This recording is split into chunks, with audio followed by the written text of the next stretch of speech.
आपण बघत आहात आवाज कसमादेचा।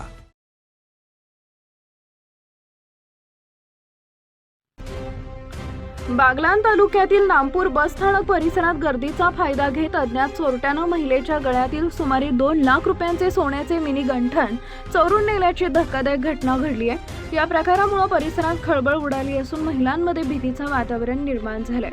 या प्रकरणी पोलिसांनी अज्ञात आरोपी विरुद्ध चोरीचा गुन्हा दाखल करून तपास सुरू केलाय। मिळालेल्या माहितीनुसार फिर्यादी रंजना शशिकांत कोठावदे या पुणे येथील भेकराई माता मंदिर परिसरातील रहिवासी असून त्या काही कामानिमित्त नामपूर इथं आल्या होत्या।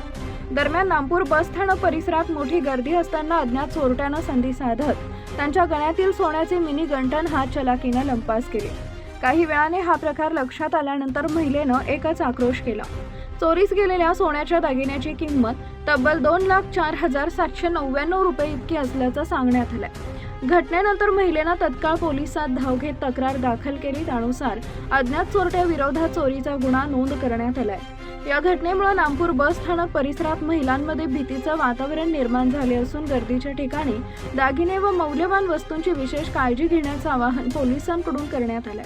या प्रकरणाचा पुढील तपास सहाय्यक पोलीस निरीक्षक सागर काळे यांच्या मार्गदर्शनाखाली पोलीस कर्मचारी योगेंद्र शिसोदे करत आहेत।